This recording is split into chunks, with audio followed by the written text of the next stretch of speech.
Hi, I'm Anne from Game Like a Mother. Today I'm going to show you how to play Tongues Out. It's ages 4 and up, 2 to 4 players, and takes 15 minutes. Let me show you how to play.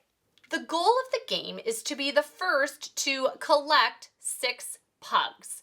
We have a 2-player game set up here. There are just more of the player mats if you play with 3 or 4 players. You put the pugs out in the center, and typically you'd have the youngest player go first. And all you do on your turn is you roll the lollipop dice. The pugs have gotten into the lollipops. You're gonna roll the dice.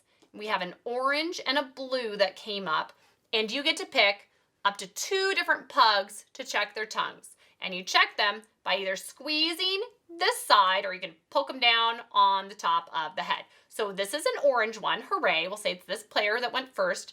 They'd collect it. And then they're gonna check another one, and oopsie, that's a pink one. So they get to keep the one, the dice go on to the next person, they get to roll. If they don't get either, if they roll and they get a red and a green and they forget and they check this one, oh, it's pink, and we'll see what happens this one, oh, it's a yellow. There's no penalty, you just leave them where they are, and it's the next person's turn. Everybody gets to see the tongues when you squeeze on the little pugs. That's not a secret.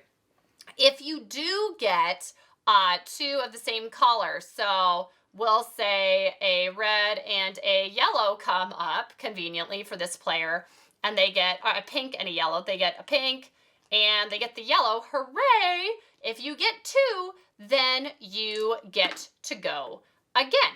The only other thing to know is if later on in the game you roll dice and you don't think there are any of these colors left, a blue or yellow of the pugs remaining on the board, you can look for them on the pugs other people have already collected.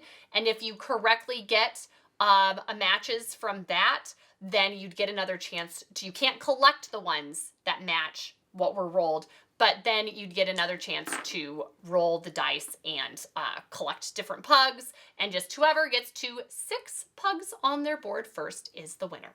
So that's how to play Tongues Out. The target demographic for this game is little kids or preschoolers and parents that are tired of playing standard memory games and want something a little bit different. The rule complexity is very easy.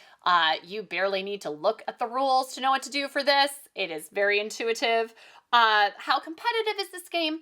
It's medium. There's only one person who wins at the end, but it is pretty mellow gameplay because it seems like there's more of a measure of success here between the 2 dice you roll. The odds of you getting 1 puppy that matches is reasonable. And so if a child has a measure of success, even if they don't win, it seems like it makes the whole gameplay go a little bit better for everyone. The replay value, I would say, is medium. This is a game that they're probably going to want to play a lot for a short period of time. So this is one that when they're 4 or 5, they'll want to play a lot, but by the time that they're a little bit older, they may have aged out of that, but that's okay. That's just how it is with some of the games, especially memory games. Similar games, if you like this one, Pengaloo is virtually identical, but it's with penguins and you lift them up and there are little colorful eggs underneath them. So if you like penguins more than puppies, you can try out that.